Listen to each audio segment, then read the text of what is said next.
Welcome to super fast 50. Hyderabad లో ప్రయోగాత్మకంగా తలపెట్టిన హైడ్రా కార్యకలాపాలకు ప్రజల నుంచి మద్దతు రావడంతో తెలంగాణ వ్యాప్తంగా విస్తరించే దిశగా ప్రభుత్వం అడుగులు వేస్తోంది. హైడ్రా విస్తరణతో ఎదురయ్యే సమస్యలను ఎలా అధిగమించాలనే అంశంపై సీఎం రేవంత్ రెడ్డి అందుబాటులో ఉన్న మంత్రులతో అత్యవసర సమావేశాన్ని ఏర్పాటు చేశారు. ఈ సమావేశానికి హైడ్రా కమిషనర్ రంగనాథ్ హాజరయ్యారు. హైడ్రాకు చట్టబద్ధత కల్పనపై చర్చించారు. హైడ్రాకు వ్యతిరేకంగా పలువురు కోర్టుకు వెళ్లడంపైన ఎలా ముందుకు వెళ్లాలనే దానిపైన కూడా చర్చించారు. సీఎం రేవంత్ రెడ్డి అధికారులకు వార్నింగ్ ఇచ్చారు. హైడ్రా పేరుతో కింది స్థాయి అధికారులు బెదిరిస్తున్నారన్న ఆరోపణలపై ఆగ్రహం వ్యక్తం చేశారు. మున్సిపల్, రెవెన్యూ అధికారులు డబ్బులు డిమాండ్ చేస్తున్నట్లుగా తన దృష్టికి వచ్చిందని, అలాంటి వారిపై చర్యలు తప్పవని అన్నారు. వసూళ్లకు పాల్పడే వారిపై ఫోకస్ పెట్టాలని ఏసీబీ, విజిలెన్స్ అధికారులను అప్రమత్తం చేశారు సీఎం రేవంత్. సికింద్రాబాద్ హస్మత్పేటలోని బోయిన్ చెరువును మల్కాజ్గిరి ఎంపీ ఈటెల రాజేందర్ సందర్శించారు. బోయిన్ చెరువు సమీపంలో నివసిస్తున్న 140 కుటుంబాలకు ఎఫ్టీఎల్లో ఉన్నారని నోటీసులు ఇటీవల వచ్చిన నేపథ్యంలో ఆయన వారితో మాట్లాడి వివరాలు అడిగి తెలుసుకున్నారు. కాంగ్రెస్ ప్రభుత్వం పేద ప్రజలను కూల్చివేసేందుకు నోటీసులు ఇవ్వడం పట్ల ఆయన ఆగ్రహం వ్యక్తం చేశారు. 60 నుంచి 100 గజాల్లోపు ఇండ్లు నిర్మించుకుని రోజువారీ పనులు చేసుకునే వారికి నోటీసులు ఇవ్వడం సరికాదని అన్నారు. చెరువులు, కుంటల విషయంలో హైడ్రాతో హైడ్రామా చేస్తున్నారని ధ్వజమెత్తారు. ప్రజాక్షేత్రంలో ఒక్కరోజు కూడా పనిచేయని వారు అవగాహన రాహిత్యంతో మాట్లాడుతున్నారని ఆగ్రహం వ్యక్తం చేశారు. కాంగ్రెస్ ప్రభుత్వంలోనే చెరువులు, కుంటలు కబ్జాకు గురయ్యాయని, వాటిని ప్రోత్సహించింది కాంగ్రెస్ ప్రభుత్వమేనని గుర్తు చేశారు. రెక్కాడితే కానీ డొక్కాడని పేదల నివాసాల విషయంలో ప్రభుత్వం పునరాలోచించాలని సూచించారు. మేడ్చల్ జిల్లా కలెక్టరేట్ సహకార శాఖ అధికారి ఏసీబీకి చిక్కారు. కలెక్టరేట్లోని సహకార శాఖ డిప్యూటీ రిజిస్ట్రార్ కార్యాలయంలో బొమ్మల శ్రీనివాసరాజు అసిస్టెంట్ రిజిస్ట్రార్గా పనిచేస్తున్నారు. Navabharat cooperative urban bank limited కేసులో ఫిర్యాదుదారు సహాయం చేయాలని శ్రీనివాసరాజును కలిశారు. ఫిర్యాదుదారుకు ఫేవర్ చేసేందుకు 5 లక్షలు లంచం ఇవ్వాలని డిమాండ్ చేశారు. ₹1,00,000 మాత్రమే ఇస్తానని చెప్పాడు. దీనిపై బాధితుడు ఈ నెల 24న ఏసీబీ అధికారులను ఆశ్రయించాడు. బాధితుడు గురువారం ₹1,00,000 తీసుకుని కలెక్టరేట్కు వచ్చారు. శ్రీనివాసరాజు తన కారు కలెక్టర్ కార్యాలయం పార్కింగ్లో ఉందని, అందులో డబ్బు పెట్టాలని సూచించాడు. అక్కడే మాట వేసిన ఏసీబీ అధికారులు శ్రీనివాసరాజును రెడ్ హ్యాండెడ్గా పట్టుకున్నారు. శ్రీనివాసరాజును కోర్టులో హాజరుపరుస్తామని ఏసీబీ డీఎస్పీ శ్రీధర్ తెలిపారు. జనగామ జిల్లా పర్యటనలో గవర్నర్ జిష్ణుదేవ్ వర్మను ప్రజాప్రతినిధులు, ప్రభుత్వ అధికారులు ఘనంగా స్వాగతించారు. జిల్లా అధికారులతో ప్రత్యేకంగా సమావేశమయ్యారు. జిల్లాలో అమలవుతున్న అభివృద్ధి సంక్షేమ పథకాలను పవర్ పాయింట్ ప్రజెంటేషన్ ద్వారా జనగామ కలెక్టర్, జిల్లా కలెక్టర్ రిజ్వాన్ బాషా షేక్ గవర్నర్కు వివరించారు. ఈ కార్యక్రమంలో వరంగల్ ఎంపీ కడియం కావ్య, ఎమ్మెల్యేలు Palla Rajeshwara Reddy, Kadiyam Srihari, joint secretary Bhavani Shankar, DCP Rajamahendra Nayak, అదనపు కలెక్టర్లు పింకేష్ కుమార్, రోహిత్ సింగ్ తదితరులు పాల్గొన్నారు. బీఆర్ఎస్ ఎమ్మెల్సీ కవిత బెయిల్పై మంత్రి కోమటిరెడ్డి వెంకటరెడ్డి హాట్ కామెంట్స్ చేశారు. బీఆర్ఎస్ నాయకులు ఎందుకు టపాసులు కాల్చి ర్యాలీ చేశారో తనకు అర్థం కావడం లేదన్నారు. బెయిల్ వస్తే కూడా టపాసులు కాలుస్తారా అని అన్నారు. ప్రజా సమస్యల కోసం కొట్లాడి జైలుకు వెళ్లి బెయిల్పై వస్తే టపాసులు కాల్చి ఘన స్వాగతం పలుకుతారని ఆయన అన్నారు. వచ్చే 10 ఏళ్ల పాటు రాష్ట్రంలో కాంగ్రెస్ పార్టీ అధికారంలో ఉంటుందన్నారు. బీఆర్ఎస్ ఇప్పట్లో వచ్చే పరిస్థితి లేదని మంత్రి కోమటిరెడ్డి వెంకటరెడ్డి అన్నారు. మహబూబాబాద్ ప్రభుత్వ ఆసుపత్రిని జిల్లా కలెక్టర్ అద్వైత్ కుమార్ సింగ్ ఆకస్మికంగా తనిఖీలు చేశారు. కలెక్టర్ ఆసుపత్రిలోని సర్జికల్, జనరల్ మెడిసిన్, వివిధ వార్డుల్లో చికిత్స పొందుతున్న పేషెంట్ల వివరాలను అడిగి తెలుసుకున్నారు. చికిత్స పొందుతున్న ప్రతి పేషెంట్ వద్దకు వెళ్లి వారి ఆరోగ్య పరిస్థితులను స్వయంగా అడిగి పేషెంట్ల కేసు షీట్ను పరిశీలించి వారికి అందిస్తున్న వైద్యాన్ని డాక్టర్స్ను అడిగి తెలుసుకున్నారు. సీజనల్ వ్యాధులైన మలేరియా, డెంగ్యూ, ఇతర వ్యాధుల పట్ల అప్రమత్తంగా ఉండాలని సూచించారు. ఆసుపత్రిలోని వార్డుల్లో ఉన్న మందులను పరిశీలించారు. ఆసుపత్రి పరిసరాలను పరిశుభ్రంగా ఉండేలా చర్యలు తీసుకోవాలని సూచించారు. ఆదిలాబాద్ ఆసుపత్రి భద్రతపై ఆదిలాబాద్ జిల్లా ఎస్పీ గౌష్ ఆలం ప్రత్యేక దృష్టి సారించారు. ఇటీవల కోల్కతాలో వైద్య విద్యార్థినిపై జరిగిన ఘటనను దృష్టిలో ఉంచుకుని రిమ్స్ ఆసుపత్రిలో సీసీ కెమెరాలతో పాటు ప్రతి విభాగాన్ని ఎస్పీ ప్రత్యేకంగా పరిశీలించారు. రిమ్స్ డైరెక్టర్ జయసింగ్ రాథోడ్ని కలిసి పలు విభాగాలను పరిశీలించి వివరాలను సేకరించారు. అనంతరం రిమ్స్ ఆడిటోరియంలో మత్తు పదార్థాలు, యాంటీ ర్యాగింగ్, సైబర్ క్రైమ్లపై వైద్య సిబ్బంది, విద్యార్థులకు ఆదిలాబాద్ జిల్లా ఎస్పీ గౌష్ ఆలం అవగాహన కల్పించారు. కొత్తగూడెం కలెక్టర్ ఎదుట ఆశా వర్కర్లు ధర్నా నిర్వహించారు. ఆశా వర్కర్లను నోటికి వచ్చినట్లుగా దూషిస్తూ వేధింపులకు గురి చేస్తున్న డాక్టర్లపై, ఏఎన్ఎంలపై చర్యలు తీసుకోవాలని డిమాండ్ చేశారు. న్యాయం చేయకపోతే ఆందోళనను ఉధృతం చేస్తామని హెచ్చరించారు. విధి నిర్వహణలో చులకన భావనతో ప్రవర్తిస్తే తగిన మూల్యం చెల్లించుకోవాల్సి ఉంటుందని హెచ్చరించారు. షరతులు లేకుండా రైతులందరినీ రుణ విముక్తులను చేయాలని మాజీ ఎమ్మెల్యే జూలకంటి రంగారెడ్డి తెలిపారు. నల్గొండ జిల్లా కలెక్టర్ కార్యాలయం ముందు సిపిఎం పార్టీ నాయకులు ధర్నా నిర్వహించారు. రుణమాఫీపై స్పష్టతనివ్వాలని, ప్రతి రైతుకు రుణమాఫీ అమలు చేయాలని డిమాండ్ చేశారు. నిర్మల్ జిల్లా భైంసాలో చైన్ స్నాచింగ్ కేటుగాళ్లు హల్చల్ చేశారు. 2 చోట్ల చైన్ స్నాచింగ్ కు ప్రయత్నించగా మహిళ గట్టిగా అరవడంతో పారిపోయారు. మరో చోట రోడ్డుపై నడుచుకుంటూ వెళ్తోన్న మహిళ బెడలో నుంచి బంగారు గొలుసును దుండగులు లాక్కెళ్లారు. కేసు నమోదు చేసుకున్న పోలీసులు దర్యాప్తు చేస్తున్నారు. హైడ్రాపై తెలంగాణ సీఎస్ శాంతికుమారి ఉన్నత స్థాయి సమావేశాన్ని నిర్వహించారు. ఇందులో భాగంగా ఓఆర్ఆర్ పరిధిలోని అన్ని చెరువులు, పార్కులు, నాలాలతో పాటు అన్ని ప్రభుత్వ స్థలాల పరిరక్షణ బాధ్యతలను పూర్తి స్థాయిలో హైడ్రాకు అప్పగించేందుకు విధి విధానాలు రూపొందిస్తున్నట్లుగా తెలిపారు. చెరువుల ఆక్రమణల తొలగింపు, ప్రభుత్వ ఆస్తుల పరిరక్షణపై రాష్ట్ర హైకోర్టు జారీ చేసిన ఆదేశాలను పరిగణలోకి తీసుకుంటూ ప్రభుత్వ స్థలాలు, చెరువులు, ప్రభుత్వ ఆస్తుల పరిరక్షణకు ప్రణాళిక రూపొందిస్తామని తెలిపారు. సినీ నటుడు మాజీ మంత్రి నందమూరి హరికృష్ణ వర్ధంతిని తెలుగుదేశం నాయకులు ఆర్టీసీ భవన్లో ఎన్టీఆర్ భవన్లో నిర్వహించారు. ఈ సందర్భంగా పలువురు నేతలు హరికృష్ణ చిత్రపటానికి పూలమాలలు వేసి నివాళులర్పించారు. మచ్చలేని వ్యక్తి ఎన్టీఆర్ అయితే ఆయన పుత్రుడిగా జన్మించడం నందమూరి హరికృష్ణ అదృష్టమంటూ ఆయన సేవలను కొనియాడారు. రవాణా శాఖ మంత్రిగా ఉన్న సమయంలో రైతులకు మేలు కలిగించేలా ట్రాక్టర్స్పై పన్ను ఎత్తివేశారని గుర్తు చేశారు. ఉస్మానియా యూనివర్సిటీలోని ఆర్ట్స్ కాలేజీ వద్ద స్పోర్ట్స్ స్టూడెంట్ ఫెడరేషన్ మొదటి ఆవిర్భావ దినోత్సవ వేడుకలను నిర్వహించారు.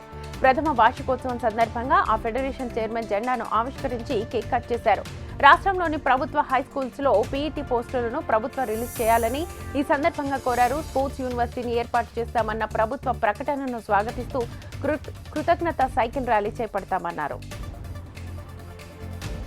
తాత ముత్తాతల నుంచి నివసిస్తున్న తమ స్థలాలను అక్రమంగా స్వాధీనం చేసుకున్నారంటూ రంగారెడ్డి జిల్లా కొడంగల్ తండా వాసులు ఆరోపించారు. తమ భూములు తమకు ఇప్పించాలంటూ సోమాజిగూడ ప్రెస్ క్లబ్ లో ప్రభుత్వాన్ని వేడుకున్నారు. గత ప్రభుత్వంలోని మంత్రులను అడ్డుపెట్టుకుని ఓ నిర్మాణ సంస్థ తమ భూములను కబ్జాకు ప్రయత్నించిందని అన్నారు. న్యాయం చేయాలని అధికారులను వేడుకుంటే తమపైనే అక్రమ కేసులు పెట్టి బెదిరింపులకు పాల్పడుతున్నారని ఆరోపించారు. ఎన్టీఆర్ ట్రస్ట్ భవన్లో అంబులెన్స్ సేవలను జెండా ఊపి ప్రారంభించారు. NTR trust managing director Nara Bhuvaneswari trust తరఫున పేదలకు సేవా కార్యక్రమాలు చేస్తున్నట్లుగా ఆమె తెలిపారు. అందులో వైద్య సేవలు సైతం అందిస్తున్నట్లుగా స్పష్టం చేశారు. పేదలకు సేవ చేసేందుకు దాతలు ముందుకు రావాలని ఆమె పిలుపునిచ్చారు. సనత్ నగర్ ఎమ్మెల్యే తలసాని శ్రీనివాస్ యాదవ్ బేగంపేటలోని పలు కాలనీల్లో పర్యటించారు. విద్యుత్, నల్ల బిల్లులు చెల్లించాలంటూ అధికారులు తమను ఇబ్బందులకు గురి చేస్తున్నారంటూ స్థానికులు ఎమ్మెల్యేకి ఫిర్యాదు చేశారు. అర్హులందరికీ ఉచిత విద్యుత్, నీటి సరఫరాను వర్తింపచేయాలని ఆయన ప్రభుత్వాన్ని కోరారు. బిల్లులు చెల్లించాలంటూ పేద ప్రజలను ఇబ్బందులు పెట్టడం తగదంటూ ఆయన మాట్లాడారు. సీజనల్ వ్యాధులు ప్రబలుతున్న నేపథ్యంలో బస్తీల్లో పారిశుద్ధ్య నిర్వహణను అధికారులు పర్యవేక్షించాలని ఆయన సూచించారు. అక్రమంగా తరలిస్తోన్న టేకు కలపను మంచిర్యాల అటవీ అధికారులు పట్టుకున్నారు. మహారాష్ట్రలోని టేకు కర్రకు తెలంగాణలో మంచి గిరాకీ ఉండడంతో అక్రమంగా తరలించి కోట్లు గడిస్తున్నారనే విమర్శలున్నాయి. ప్రాణహిత నది గుండా తెప్పల మీదుగా కలపను తరలిస్తున్నారని సమాచారం అందుకున్న అటవీ అధికారులు తనిఖీలు నిర్వహించి కలపను సీజ్ చేశారు. అటవీ కలపను అక్రమంగా తరలింపును ప్రోత్సహించేది లేదని అటవీ శాఖ అధికారులు తెలిపారు. పట్టుబడ్డ అక్రమ కలప విలువ సుమారు 2 లక్షల రూపాయలు ఉంటుందని తెలిపారు. ఛత్తీస్గఢ్ బీజాపూర్ జిల్లాలో మావోయిస్ట్ అగ్రనేత వికాస్ అలియాస్ మున్షి జట్టిని పాసిఘాట్ పోలీసులు అరెస్ట్ చేశారు. అరెస్ట్ అయిన వికాస్ పై 24 లక్షల రివార్డు కలిగిన మోస్ట్ వాంటెడ్ మావోయిస్ట్ గా పోలీసులు ధృవీకరించారు. అరెస్ట్ అయిన మావోయిస్ట్ వికాస్ పై ఛత్తీస్గఢ్ ప్రభుత్వం 8 లక్షలు, మహారాష్ట్ర ప్రభుత్వం 16 లక్షలు, మొత్తంగా 24 లక్షల రివార్డును ప్రకటించింది. అరెస్ట్ అయిన మావోయిస్టుల వద్ద నుంచి 80,000 రూపాయల నగదు, మావోయిస్ట్ యూనిఫామ్, మావోయిస్టు సాహిత్యం, కరపత్రాలు, నోట్బుక్లు, మందులు పోలీసులు స్వాధీనం చేసుకున్నారు. అరెస్ట్ అయిన మావోయిస్టుపై మహారాష్ట్ర, ఛత్తీస్గఢ్ రాష్ట్రంలో పలు కేసులు నమోదైనట్టుగా పోలీసులు వెల్లడించారు. బీసీల డిక్లరేషన్ అమలు చేయకపోతే లక్షల మంది బీసీలతో హైదరాబాద్లో దిగ్బంధం చేస్తామని బీసీ సంక్షేమ సంఘం జాతీయ అధ్యక్షుడు జాజుల శ్రీనివాస్ గౌడ్ ప్రభుత్వాన్ని హెచ్చరించారు. బీసీల న్యాయమైన డిమాండ్లు, స్థానిక సంస్థల ఎన్నికల్లో 42% రిజర్వేషన్లు అమలు చేయాలని డిమాండ్ చేస్తూ సెప్టెంబర్ 2వ తేదీన కలెక్టరేట్ల ముట్టడి కార్యక్రమాన్ని నిర్వహిస్తున్నట్లుగా ఆయన తెలిపారు. కలెక్టరేట్ల ముట్టడి కార్యక్రమం పోస్టర్ను ఆయన ఆవిష్కరించారు. కుల గణన చేపట్టిన బీసీల వాటా తేల్చాలని ప్రభుత్వాన్ని డిమాండ్ చేశారు. పెద్దపల్లి జిల్లాలోని అతిపెద్ద శైవ క్షేత్రమైన ఓదెల శ్రీ బ్రహ్మరమ్మ మల్లికార్జున స్వామి ఆలయంలో శ్రావణ మాసం సందర్భంగా ఆలయంలో సామూహిక లక్ష బిల్వార్చన కార్యక్రమాన్ని నిర్వహించారు.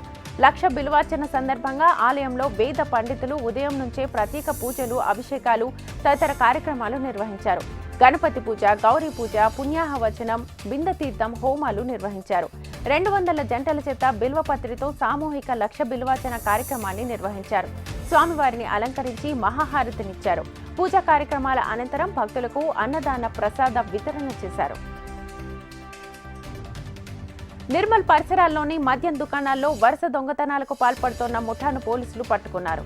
2 రోజుల క్రితం సోపీనగర్లోని సాయి వైష్ణవి బార్ అండ్ రెస్టారెంట్లో దొంగతనం జరిగినట్లుగా ఫిర్యాదు రావడంతో రంగంలోకి దిగిన పోలీసులు ఆధారాలు సేకరించారు. దొంగతనంపై ప్రత్యేక టీంని ఏర్పాటు చేసి సీసీటీవీ ఫుటేజ్ ఆధారంగా 4 దొంగలను పట్టుకున్నారు. వైఎస్ఆర్ కాలనీకి చెందిన రఘు, పాండురంగ, పవర్, శ్రీను యాదవ్, తానాజీరా వ్యక్తుల్ని దొంగతనానికి పాల్పడినట్లుగా గుర్తించారు. ఇక ప్రతిరోజు వీరు కూలి పనులు చేసుకుంటూ మద్యానికి బానిసై జల్సాలకు అలవాటు పడి దొంగతనాలకు పాల్పడుతున్నట్లుగా గుర్తించారు. దొంగతనం జరిగిన 24 గంటల్లో నిందితులను పట్టుకున్న పోలీసులను సీఐ ప్రవీణ్ కుమార్ అభినందించారు. గణేష్ ఉత్సవాల నిర్వహణపై సచివాలయంలో ముఖ్యమంత్రి రేవంత్ రెడ్డి సమీక్ష నిర్వహించారు. ఇందులో పలువురు మంత్రులు, పోలీసు ఉన్నతాధికారులు పాల్గొన్నారు. ఉత్సవాలకు సంబంధించి ప్రభుత్వానికి, నిర్వాహకులకు మధ్య సమన్వయం ఉండాలని సూచించారు సీఎం. నగరంలో ఎక్కడా ఉత్సవాలు నిర్వహించాలన్నా పోలీసుల అనుమతి తీసుకోవాలన్నారు. గణేష్ మండపాలకు ఉచిత విద్యుత్ ఇచ్చేందుకు ప్రభుత్వానికి ఎలాంటి అభ్యంతరమూ లేదన్నారు సీఎం. దరఖాస్తులను పరిశీలించి మండపాలకు ఉచిత విద్యుత్ అందించాలని అధికారులను ఆదేశించారు. ఏరియాల వారీగా నిమజ్జనానికి సంబంధించి యాక్షన్ ప్లాన్ సిద్ధం చేసుకోవాలన్నారు.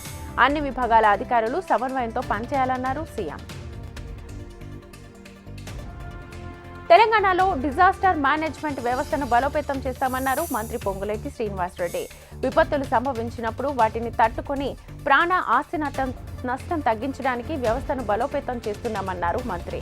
విపత్తు నిర్వహణ కిందకు వచ్చే 9 విభాగాలతో సమావేశమైన పొంగులేటి రాష్ట్ర స్థాయిలో, జిల్లా స్థాయిలో వరదలపై కార్యాచరణ ప్రణాళికలు రూపొందించుకోవాలని అధికారులను ఆదేశించారు.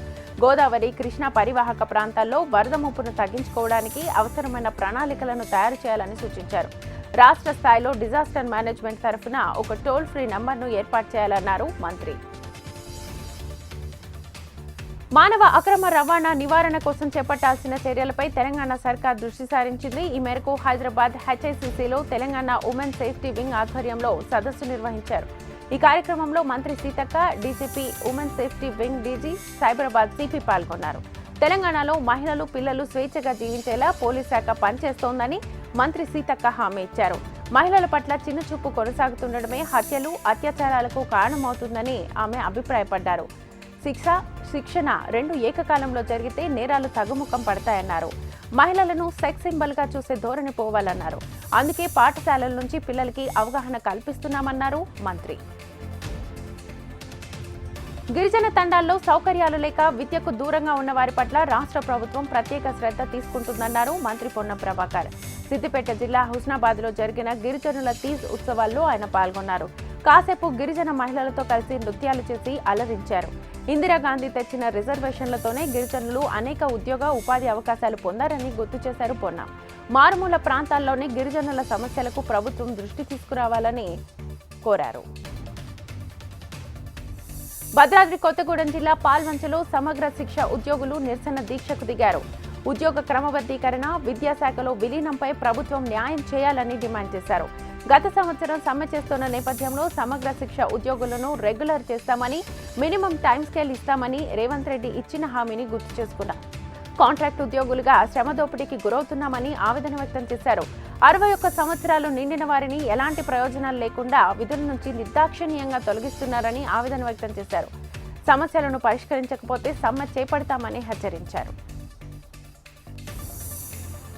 రంగారెడ్డి జిల్లా కాన్హా శాంతివనంలో వెల్నెస్ సెంటర్ను ప్రారంభించారు. Deputy CM Bhatti Vikramarka meditation సెంటర్ను ఏర్పాటు చేసి ఉచితంగా యోగా నేర్పించడం గొప్ప విషయమన్నారు భట్టి. యోగాతో సంపూర్ణ ఆరోగ్యం సాధ్యమవుతుందన్నారు. భాష లేకపోతే మనిషి మనుగడే లేదన్నారు సీఎం చంద్రబాబు. తెలుగు భాషను నిలబెట్టడానికి జీవితం కృషి చేసిన వ్యక్తి గిడుగు రామ్మూర్తి పంతులని కీర్తించారు. ఆయన స్ఫూర్తిని మనం ముందుకు తీసుకెళ్లాలని పిలుపునిచ్చారు. తెలుగు భాషా దినోత్సవం సందర్భంగా విజయవాడలోని తుమ్మలపల్లి కళాక్షేత్రంలో ఏర్పాటు చేసిన సభలో డిప్యూటీ సీఎం పవన్ కళ్యాణ్తో కలిసి సీఎం పాల్గొన్నారు. 10 కోట్ల మంది మాట్లాడే భాష తెలుగు కావడం మనందరికీ గర్వకారణమన్నారు చంద్రబాబు. మాతృభాషలో అధ్యయనం చేస్తేనే విజ్ఞానం వస్తుందన్నారు. ఇంగ్లీష్ వస్తేనే ఉద్యోగాలు వస్తాయి, డబ్బులు వస్తాయనే పిచ్చి ఇటీవల కాలంలో పెరిగిపోయిందన్నారు చంద్రబాబు. ఇంగ్లీష్లో చదివితేనే తెలివితేటలు వస్తాయని, లేకపోతే రావనే దుస్థితి నుంచి బయటపడాలన్నారు డిప్యూటీ సీఎం పవన్ కళ్యాణ్.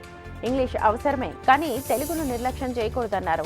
మాతృభాషకు పెద్దపీట వేయాలన్నారు. లేకపోతే మనకు మనమే నాశనం చేసుకున్న వాళ్ళమవుతామన్నారు పవన్.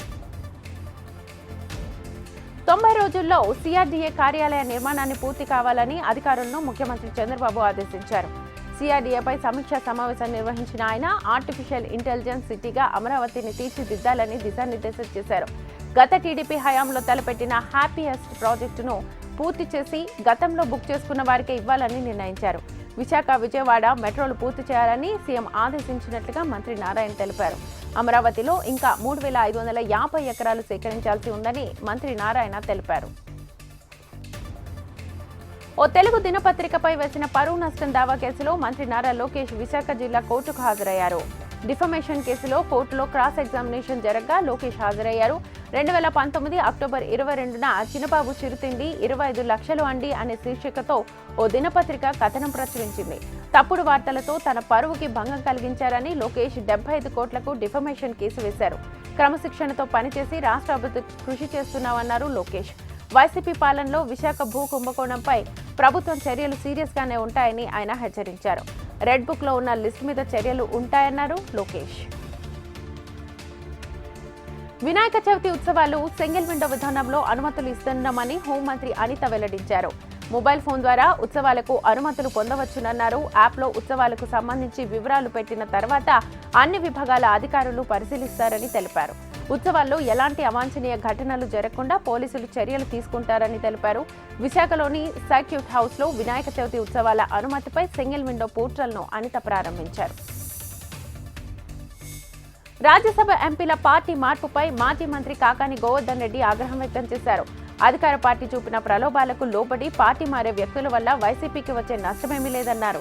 ప్రతిపక్ష నేతలకు గాలం వేయడంలో చంద్రబాబు దిట్ట అని ఆయన విమర్శించారు. పార్టీ మారే వ్యక్తులు ఒక్కసారి ఆత్మ పరిశీలన చేసుకుంటే వారికే జవాబు లభిస్తుందని మాజీ మంత్రి కాకాని అన్నారు. వైసీపీకి మరో భారీ షాక్ తగిలింది. ఆ పార్టీకి చెందిన మోపిదేవి వెంకటరమణ, బీద మస్తాన్ రావులు రాజ్యసభ పదవికి వైసీపీకి రాజీనామా చేశారు. పార్లమెంట్లో రాజ్యసభ చైర్మన్ జగదీప్ ధన్కడ్ ను కలిసి రాజీనామా పత్రాలను ఇరువురు అందజేశారు. స్పీకర్ ఫార్మాట్లో రాజీనామా పత్రాలను అందజేశారు. రాజీనామాలు సమర్పించిన తర్వాత మోపిదేవి కీలక వ్యాఖ్యలు చేశారు. చంద్రబాబు సారథ్యంలో పనిచేయాలని భావిస్తున్నట్లుగా, త్వరలోనే టీడీపీలో చేరే అవకాశం ఉన్నట్లుగా అన్నారు. వారి రాజీనామాలను చైర్మన్ జగదీప్ ధన్కడ్ ఆమోదించారు. వైసీపీలో కీలక నేతల రాజీనామాలు ఇప్పుడు పొలిటికల్ గా హాట్ టాపిక్ గా మారాయి. చంద్రబాబు అవకాశవాద రాజకీయాలు చేస్తున్నారని మాజీ మంత్రి పేర్ని నాని విమర్శించారు. చంద్రబాబు ఎందుకీ కొనుగోలు డ్రామాలంటూ ఆయన ప్రశ్నించారు. జగన్ను రాజకీయంగా నిర్వీర్యం చేసే ప్రయత్నం చేస్తున్నారని పేర్ని నాని ధ్వజమెత్తారు. నటి జత్వాని వ్యవహారంపైన పేర్ని నాని కీలక వ్యాఖ్యలు చేశారు. ఆడపిల్లలను అడ్డం పెట్టుకుని ఉన్నతాధికారులను మానసికంగా వేధించే ప్రయత్నం చేస్తున్నారని పేర్ని నాని ఆగ్రహం వ్యక్తం చేశారు. ప్రపంచంలోనే అతిపెద్ద పార్టీగా బీజేపీ అవతరించిందన్నారు ఏపీ బీజేపీ చీఫ్ పురంధేశ్వరి. గుంటూరులో జరిగిన బీజేపీ కిసాన్ మోర్చా సదస్సులో పాల్గొన్న ఆమె ఆంధ్రప్రదేశ్లో తమ పార్టీకి 36 లక్షల మంది సభ్యత్వాలు ఉన్నాయని వెల్లడించారు. గడిచిన 10 ఏళ్లలో బీజేపీ అందించిన పాలనతోనే ప్రజల వద్దకు ధైర్యంగా వెళ్లగలుగుతున్నామన్నారు పురంధేశ్వరి. పార్టీ సిద్ధాంతానికి కట్టుబడి ఉంటేనే పార్టీలో చేర్చుకుంటామని చేరికపై క్లారిటీనిచ్చారు. నామినేటెడ్ పదవులపై కూటమిలో 3 పార్టీలు చర్చించుకుని ముందుకెళ్తామన్నారు పురంధేశ్వరి. బంగాళాఖాతంలో అల్పపీడనం ఏర్పడినట్లుగా వాతావరణ శాఖ వెల్లడించింది. అది పశ్చిమ వాయువ్య దిశగా కదులుతూ మరింతగా బలపడి వాయుగుండంగా మారే అవకాశం ఉందని హెచ్చరించింది. వాయుగుండ ప్రభావంతో కోస్తాంధ్రలో 3 రోజుల పాటు వర్షాలు కురుస్తాయని పేర్కొంది. ఉత్తరాంధ్ర జిల్లాలో భారీ వర్షాలు కురిసే అవకాశం ఉందన్నారు. మత్స్యకారులు వేటకు వెళ్లొద్దని అధికారులు అప్రమత్తం చేశారు. వైసీపీ ప్రభుత్వ హయాంలో ఇబ్బందులకు గురైన ముంబై హీరోయిన్ కేసులో విజయవాడ పోలీసులు వేగం పెంచారు. Bollywood heroine Kadambari Jethwani case investigation కోసం ప్రత్యేకంగా ఏసీపీ శ్రవంతి రాయ్ను జిల్లా పోలీస్ కమిషనర్ రాజశేఖర్ బాబు నియమించారు. హీరోయిన్ కేసులో నిజానిజాలను వెలుగు తీయడం కోసం సిసిఎస్ లో ఏసీబీగా ఉన్న స్రవంతి రాయ్ని నియమించారు. ఏసీబీ స్రవంతి రాయ్ స్వయంగా బాధితురాలి దగ్గరకు వెళ్లి స్టేట్మెంట్ తీసుకునేందుకు సిద్ధమైనట్లుగా తెలుస్తోంది. అయితే విషయం తెలుసుకున్న హీరోయిన్ జైత్వాని తానే స్వయంగా విజయవాడకు రానున్నట్లుగా తెలుస్తోంది. ముంబై నుంచి హైదరాబాద్ వచ్చి తర్వాత విజయవాడకు వెళ్లనున్నట్లుగా తెలుస్తోంది. కుటుంబ సమేతంగా జైత్వాని కుటుంబం విజయవాడకు రానున్నట్లుగా తెలుస్తోంది. కాగా తమకు ఆన్లైన్ ద్వారా ఫిర్యాదు అందిందని బాధితురాలతో మాట్లాడినట్లుగా AP home minister Vangalapudi Anitha తెలిపారు. బాధ్యులను శిక్షిస్తామన్నారు. వినాయక చవితి ఉత్సవాలను సామరస్యంగా నిర్వహించేందుకు యువత సహకరించాలని మంత్రి అనిత కోరారు. విశాఖలోని సర్క్యూట్ హౌస్ లో వినాయక చవితి ఉత్సవాల అనుమతిపై సింగిల్ విండో పోర్టల్ను అనిత ప్రారంభించారు. యాప్లో ఉత్సవాలకు సంబంధించి వివరాలు పెట్టిన తర్వాత అన్ని విభాగాల అధికారులు పరిశీలిస్తారని తెలిపారు. ఇక ఉత్సవాల్లో ఎలాంటి అవాంఛనీయ ఘటనలు జరగకుండా పోలీసులు చర్యలు తీసుకుంటారని తెలిపారు. వినాయక చవితి ఉత్సవాలు సింగిల్ విండో విధానంలో అనుమతులు ఇస్తున్నామని హోంమంత్రి అనిత వెల్లడించారు. మొబైల్ ఫోన్ ద్వారా ఉత్సవాలకు అనుమతులు పొందవచ్చునని అన్నారు. తిరుమల శ్రీవారి లడ్డూ ప్రసాదం తయారీకి సంబంధించి టీటీడీ కీలక నిర్ణయం తీసుకుంది. గతంలో లడ్డూల తయారీకి ఉపయోగించిన నందిని నెయ్యిని తిరిగి వినియోగించాలని నిర్ణయించింది. ఈ మేరకు టీటీడీ అధికారులు ఇటీవల కర్ణాటక మిల్క్ ఫెడరేషన్తో సంప్రదింపులు జరిపారు. ఈ మేరకు తిరుమల శ్రీవారి ప్రసాదం తయారీ కోసం నందిని నెయ్యిని తీసుకెళ్తున్నామన్న ట్యాంకర్ను కర్ణాటక ముఖ్యమంత్రి సిద్ధరామయ్య పచ్చజెండా ఊపారు. తిరుమలకు స్థానికులు టీటీడీ శుభవార్త తెలిపింది. ఇకపై ప్రతి శనివారం 250 అంగ ప్రదక్షిణ టోకెన్లను ఆన్లైన్ లక్కీ డిప్ ద్వారా టీటీడీ కేటాయించనుంది. గురువారం ఉదయం 10 గంటల నుంచి సాయంత్రం 4 గంటల వరకు రిజిస్ట్రేషన్. ఇక సాయంత్రం 5 గంటలకు లక్కీ డిప్ ద్వారా టోకెన్లను కేటాయించనున్నారు. ఆన్లైన్ టికెట్లు పొందిన భక్తులు ముందుగా 500 రూపాయలు డిపాజిట్ చేయాలని తెలిపింది టీటీడీ. దర్శన అనంతరం తిరిగి భక్తుల ఖాతాల్లోకి డబ్బులు డిపాజిట్ చేయనున్నారు. ఛత్తీస్గఢ్ లో ఎన్కౌంటర్ జరిగింది. భద్రతా బలగాలు మావోయిస్టుల మధ్య ఎదురు కాల్పులు జరిగాయి. కాల్పుల్లో 3 మావోయిస్టులు మృతి చెందారు. మరికొందరు మావోయిస్టులకు తీవ్ర గాయాలయ్యాయి. నారాయణపూర్ జిల్లా అబూజ్మడ్ లో ఈ ఘటన చోటు చేసుకుంది. భద్రతా బలగాల కూంబింగ్ కొనసాగుతోంది. తెలంగాణలో అక్రమ నిర్మాణాల కూల్చివేతల పర్వం కొనసాగుతోంది. హైదరాబాద్ లో హైడ్రా తరహాలో పాలమూరులో కూడా అధికారులు కట్టడాలను నేలమట్టం చేస్తున్నారు. ఎలాంటి నోటీసులు ఇవ్వకుండా మహబూబ్ నగర్ మున్సిపల్ అధికారులు ఆదర్శ నగర్లోని పేదల ఇళ్లను తెల్లవారుజామున కూల్చివేశారు. గతంలో ప్రభుత్వం తమకు పట్టాలిచ్చిందని చెబుతున్నప్పటికీ వినకుండా అక్రమ నిర్మాణాలంటూ కూల్చివేశారని బాధితులు కంటతడి పెట్టుకున్నారు. కనీసం పునరావాసమైన కల్పించాలని వారు కోరుతున్నారు. శ్రీశైల దేవస్థానం ఆలయ ప్రాంగణంలో శ్రీ దత్తాత్రేయ స్వామివారికి విశేష పూజలు నిర్వహించారు. మహాగణపతి పూజ అనంతరం దత్తాత్రేయ స్వామివారికి పంచామృతాభిషేక సేవ నైవేద్య నివేదన చేశారు. బ్రహ్మ విష్ణు మహేశ్వరులు లోకోద్ధరణ కోసం దత్తాత్రేయునిగా అవతరించారని భక్తుల ప్రగాఢ విశ్వాసం. దత్తాత్రేయ స్వామివారు మహాశివరాత్రి రోజున శ్రీశైల మల్లికార్జున స్వామివారిని సేవించినట్లుగా గురుచరిత్ర చెబుతోంది. శ్రీశైలంలోని కదలివనం వద్ద నృసింహ సరస్వతి స్వామివారు అరటి ఆకులపై ఆసనంలో కూర్చొని కృష్ణానదిలో ఆ అరటి ఆకులపైనే పయనిస్తూ అదృశ్యమయ్యారని విశ్వసిస్తారు.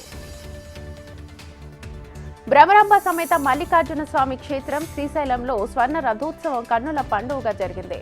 ఆరుద్ర నక్షత్రాన్ని పురస్కరించుకుని రథోత్సవాన్ని నిర్వహించారు. దేవస్థానం ఈవో పెద్దిరాజు ఆధ్వర్యంలో అంతకుముందు స్వామివారికి మహాన్యాసపూర్వక ఏకాదశ రుద్రాభిషేకం, విశేష పూజలు నిర్వహించారు. ఆలయ రాజగోపురం నుంచి ఆలయ మాడవీధుల్లో భక్తుల కోలాహలం నడుమ కోలాటాలు, మేళతాళాలతో వైభవంగా స్వర్ణ రథోత్సవం జరిగింది. బంగారు రథంపై ఆశీనులైన శ్రీ స్వామి అమ్మవార్లు భక్తులకు దర్శనమిచ్చారు. రాజోలు ప్రభుత్వ డిగ్రీ కళాశాలను అన్ని వసతులతో అభివృద్ధి చేస్తామని ఎమ్మెల్యే దేవ వరప్రసాద్ హామీ ఇచ్చారు. నేషనల్ స్పోర్ట్స్ డే సందర్భంగా రాజోలు ప్రభుత్వ డిగ్రీ కళాశాలలో జరిగిన కార్యక్రమానికి ఎమ్మెల్యే దేవ వరప్రసాద్ ముఖ్య అతిథిగా హాజరయ్యారు. కళాశాల అభివృద్ధిలో బాధ్యతాయుత భాగస్వాములు అవుతామన్నారు. ఇదే కళాశాల విద్యార్థిని గుర్తు చేసుకున్నారు. కళాశాలకు మౌలిక సదుపాయాల కల్పనతో పాటు అన్ని రకాలుగా అభివృద్ధి చేయాల్సిన అవసరం ఉందన్నారు. ఈ కార్యక్రమంలో కళాశాల ప్రిన్సిపల్ సాయిబాబు, సిబ్బంది మరియు ప్రజా ప్రతినిధులు అధిక సంఖ్యలో పాల్గొన్నారు. ఏపీలో ఆర్థిక మంత్రి అనుమతి లేకుండానే కాంట్రాక్టర్లకు బిల్లులు జారీ అంశం సంచలనం రేపుతోంది. వైసీపీ హయాంలో పనులు చేసిన కాంట్రాక్టర్స్ కు అధికారులు బిల్లులు చెల్లించినట్లుగా తెలుస్తోంది. ఈ చెల్లింపుల వ్యవహారంపై ఆర్థిక మంత్రి పయ్యావుల కేశవ్ కు కనీస సమాచారం లేకపోవడం చర్చనీయాంశంగా మారింది. వైసీపీ హయాంలో జరిగిన పనులకు బిల్లుల చెల్లింపుపై మంత్రి పయ్యావుల కేశవ్ విస్మయం వ్యక్తం చేశారు. 2014-19 టీడీపీ ప్రభుత్వంలోని పనులకు బిల్లులు పెండింగ్ లో ఉండగా వాటిని పూర్తి చేయకుండా తర్వాతి వైసీపీ ప్రభుత్వంలో బిల్లులు చెల్లించారు. ఏ ప్రాతిపదికన ఈ చెల్లింపులు జరిగాయనే అంశంపై పయ్యావుల కేశవ్ ఆరా తీస్తున్నారు. మొత్తం ఘటనపై సీఎం చంద్రబాబుకు నివేదికనిచ్చేందుకు ఆయన సిద్ధమయ్యారు.